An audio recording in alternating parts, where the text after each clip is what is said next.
नमस्कार दोस्तों, स्वागत है आपका मेरे शौचालय में जहाँ पे बैठ के मैं सोचता हूँ।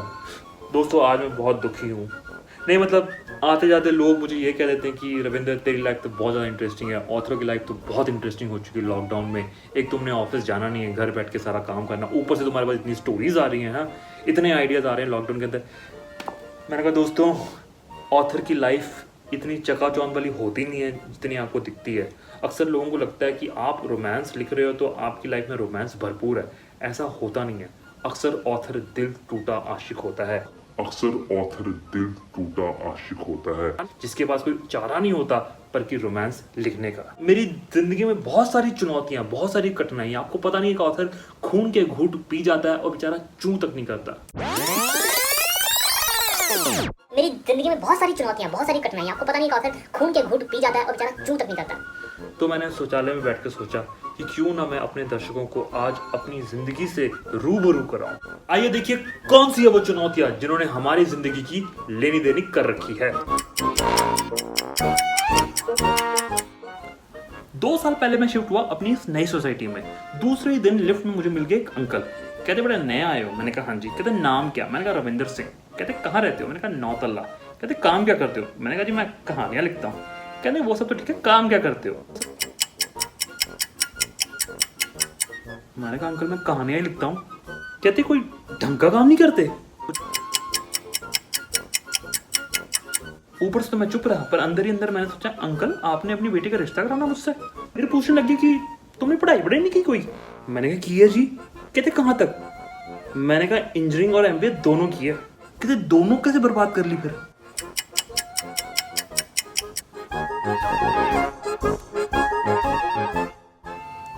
फिर एक दिन मुझसे लिफ्ट मांग ली मेरी सोसाइटी की बड़ी हॉट लेडी ने। अब लेडीज लोगों के साथ ऐसा है कि मैं तो जिनको अप्रोच करता नहीं, दूर ही रहता हूँ। मैं तो अपनी काम वाली बाई से भी शर्माता हूँ, पर ऐसा है कि अगर लेडीज लोग मुझे अप्रोच करें तो फिर मैं इम्प्रेस कर देता हूँ उनको। खैर वो गाड़ी में आगे बैठी, हम आगे बढ़े, उन्होंने मुझसे मेरा नाम पूछा, मैंने उनसे उनका नाम पूछा। अब मैं वेट करता कि कब वो पूछे कि रविंदर आप करते क्या हो, ताकि मैं उनको कह सकूं मैं रोमांस लिखता हूँ। पर ऐसा कुछ हुआ नहीं। आगे जाके हमारी गाड़ी रुकी एक ट्रैफिक सिग्नल पे, और ट्रैफिक सिग्नल पे जैसी सिग्नल रेड हुआ एक किताब बेचने वाले ने हमारी खिड़की पे आके दे दी दस्तक। उसके हाथों में जितनी किताबें थी सबसे ऊपर किताब थी ये मेरा मोमेंट था, यार तेरा सुपरस्टार देसी कलाकार। जैसे ही उसने मेरी किताब उठा के मुझे को बेचने की कोशिश की, मैंने उसे बड़े टशन में आगे बोला कि भाई रविंदर सिंह मैं ही हूँ। वो कहता जाने दो ना साहब। मैंने कहा जाने तो मतलब मैं रविंदर सिंह हूँ। वो कहता सर क्यों सुबह सुबह झूठ बोल रहे हो?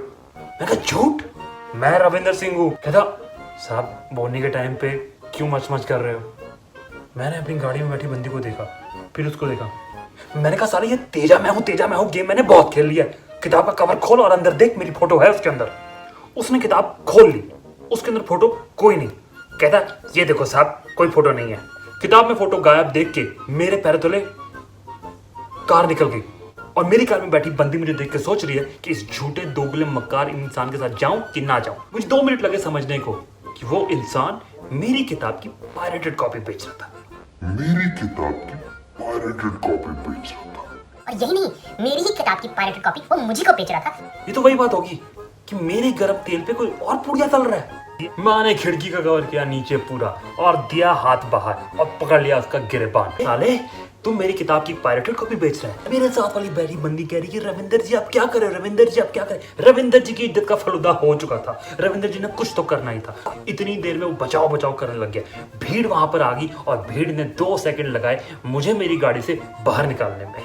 मैंने लोगों को चिल्ला चिल्ला के कहा कि ये इंसान मेरा सामान चोरी करके लोगों को बेच रहा है। लोग कहते तो क्या हो गया, बेचारा गरीब है। मुझे ये समझ नहीं आया कि इस वाले का डिफेंस कैसे करना है। मैंने कहा गरीब का मतलब क्या है, वो पायरेटेड सामान बेचेगा? लोगों ने मेरी एक न सुनी। अब इंस्टेड ऑफ अटैक मेरी स्ट्रेटजी डिफेंस वाली हो गई थी। मैं अपना बचाव कर रहा था। तो मैंने लोगों को हाथ जोड़ के कहा कि अगर आज ये इंसान पायरेटेड किताबें बेच रहा है तो कल को ये पायरेटेड खाना, वैक्सीन, मास्क और जाने क्या क्या बेचेगा। तो तुम अपनी मम्मी को जाके वही वाली वैक्सीन लगाओगे जो ये बेच रहा है? मैं चिल्ला चिल्ला के कहता रहा, पर लोगों ने सच को और मुझे दबोच डाला। तो इस तरह सड़क पे किताब बेचने वाले ने लोगों के साथ मिलके एक ऑथर को कुटापा चाट दिया। और जब तक मैं वापस आया कार में, वो बंदी किसी ऑटो वाले के साथ भाग चुकी थी। एक है मेरी पड़ोसन, बड़ी किताबें पढ़ती वो, उसने मेरी नाक में दम किया हुआ है। अभी परसों मुझे मिल गई थी नीचे जॉगिंग करती हुई, मुंह पे मास्क लगा के भाग रही थी। मैंने कहा ओए मर जाएगी, तेरे फेफड़े बाहर आ जाएंगे। कहती रविंद्र सुनना, मेरे पास तेरे लिए बहुत सॉलिड आइडिया। मैंने कहा कौन सा आइडिया? कहती तेरी किताब के लिए। मैंने कहा नहीं लेना मैंने। कहती मैंने देना है। मैंने कहा क्यों? कहती बेस्ट सेलर आइडिया। कहती ठीक है आइडिया ना ले, मेरे से थोड़ी देर गप्पे मार ले। मुझे जी पक्का पता था ये वो गप्पे क्यों मार रही है। 15 मिनट तक उसने मुझे अपनी बातों में उलझाए रखा और 15 मिनट के बाद वो बोली बताऊं? मैंने कहा तू बता ही दे, तूने मुझे जाने तो देना नहीं वैसे। कहती तू मेरी लाइफ पे किताब लिख, बहुत ज्यादा इंटरेस्टिंग स्टोरी है मेरी, बड़ी किताबें बिकेंगी तेरी। मैंने कहा रियली? कहती हाँ। मैंने कहा ऐसा कौन सा कांड किया तूने? कहती क्या मतलब? मैंने कहा कोई नोबेल, ओलंपिक, कोई स्टार्टअप किया? कहती नहीं ऐसा तो कुछ नहीं किया। मैंने कहा फिर? कहती मैंने लॉकडाउन में कुत्तों को खाना खिलाया। मैंने कहा वाह, पर इस पे स्टोरी तो नहीं, मीम बना सकता हूँ, बोल। कहती मजाक मत कर। मैंने कहा शुरू किसने किया? कहती नहीं यार ये कुत्ते वाला तो फर्स्ट सीन है, स्टोरी तो बहुत ज़्यादा इंटरेस्टिंग है, बड़ी लंबी आगे है। फिर कहती डिटेल स्टोरी ना मैं तुझे 1-2 दिनों में बताऊंगी, पहले ना थोड़ी नेगोशिएशन वाली बातें कर लेते हैं। मैंने कहा नेगोशिएशन ये कौन सी करनी है इसने? कहती देख स्टोरी तो मेरी है जो मैं तुझे दे रही हूँ, तो किताब पे जो नाम आएगा ना ऑथर का, वो मेरा नाम पहले बड़ा आना चाहिए फिर तेरा आना चाहिए। मैंने कहा अच्छा ये तो अलग ही गेम खेल रही है। हाँ बुलाया इसने मुझे लूडो के लिए था, खेल ये चेस रही है। मैंने उससे फिर पूछ लिया, मैंने कहा तुझे तो फिर रॉयल्टी भी चाहिए होगी? हाँ। कहती हाँ देख स्टोरी तो सारी मेरी है, पर कोई ना तू नेबर है तो 50% तू रख लेना उसमें। मैंने कहा चल खैर कोई चक्कर नहीं, तू रख लेना 50%, पर एक शर्त है। मैंने कहा मेरी किताब में ना मैं हीरोइन को एंड में तड़पा के मारता हूँ। फिर आते हैं मेरी सोसाइटी के दोस्त, जो ना मेरी किताबें पढ़ते हैं पर सारा साल इसी चीज का वो रट्टा लगाते रहते हैं कि भाई तेरी किताब की कोई मूवी नहीं बनी। कितने सालों से लिख रहा है? 10 सालों से लिख रहा है, एक किताब की मूवी नहीं बनी। हाय राम, घटिया लगता है क्या? प्रोड्यूसर को पसंद नहीं आती क्या? कि डायरेक्टर को पसंद नहीं आती कि एक्टर बना कर दे कि घटिया स्टोरी है? हाँ नहीं, एक किताब की मूवी नहीं बनी। उनकी जिंदगी का मकसद ये है कि किसी दिन किसी ऑथर की किताब की मूवी बन जाए, उन्होंने मुझे व्हाट्सएप ग्रुप पे जरूर डालना कि देख रविंदर उस ऑथर की मूवी बन चुकी है और तेरी क्यों नहीं बनी। एक दिन मैंने डेली उनकी क्लास, उनको बिठाया मैंने ग्रुप में, मैंने कहा देखो सुनो मेरी बात, किताबें ना मूवी बनाने के लिए लिखी जाती है, मूवी बनाने के लिए मूवी की स्क्रिप्ट लिखी जाती है, किताबें लिखी जाती है पढ़ने के लिए, जो कि तुम करते नहीं हो, काउच पोटैटो। कहते अच्छा ओके।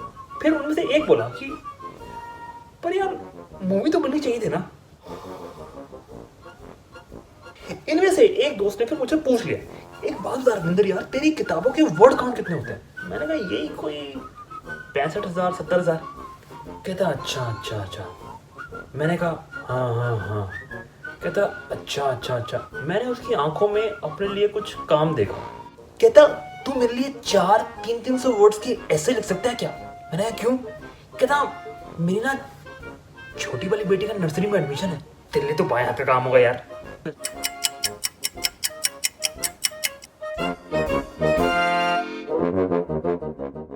फिर आती है कॉलेज वाली जनता, 18 से 20 साल की उम्र के बीच जो इनके हार्मोन फड़फड़ा रहे होते हैं। इन्हें समझ नहीं आता कि इन्होंने अपने यूथ फेस्टिवल में बुलाना किसको है। इनके पास 3-4 कैटेगरी के लोग हैं। एक इन्होंने बुलाना है किसी बैंड को या सिंगर को, जिन्होंने आके गाने वाने बजाने हैं, इनका एंटरटेनमेंट करना और चले जाना। आजकल स्टैंड अप कॉमेडी का भी मार्केट गर्म है, तो इन्होंने बुलाने होते हैं एक स्टैंड अप कॉमेडियन। तीसरा इन्होंने बुलाना होता है कोई स्टार्टअप वाला बंदा जो उसी कॉलेज का एलम हो, क्योंकि ये दिखाना तो होता है ना कि हमारे कॉलेज से भी कुछ लोगों ने निकल के तीर मारे हैं, और उस एलम को भी मौका मिल जाता है कि वाह आज मैं जाके इनके बीच में चौधरी बन के बैठ जाऊंगा। चौथा ये बुलाते हैं किसी मोटिवेशनल स्पीकर को। अब मोटिवेशन करने के लिए उनको ऐसा बंदा चाहिए जो कि उनको बोर न करे, बल्कि कहानियां सुना के मोटिवेट करे। ऐसी कैटेगरी में आ जाते हैं ऑथर्स। तो जी लास्ट ईयर मुझे आ गया इनविटेशन IIT बॉम्बे से, कहते जी हमारे यूथ फेस्ट में आप गेस्ट बन के आ जाओ। मैंने कहा करना क्या है? कहते आगे आपने गेस्ट लेक्चर डिलीवर करना है। मैंने कहा बड़ी अच्छी बात है, डेट कौन सी चाहिए? उन्होंने बताया जी सैटरडे संडे। मैंने कहा कैलेंडर देखना अपना। मैंने कहा खा लिया मैं आ दूंगा। कहते ठीक है जी हम बुक कर लेते हैं आपका नाम। मैंने कहा पैसे कितने दोगे? कहते पैसे?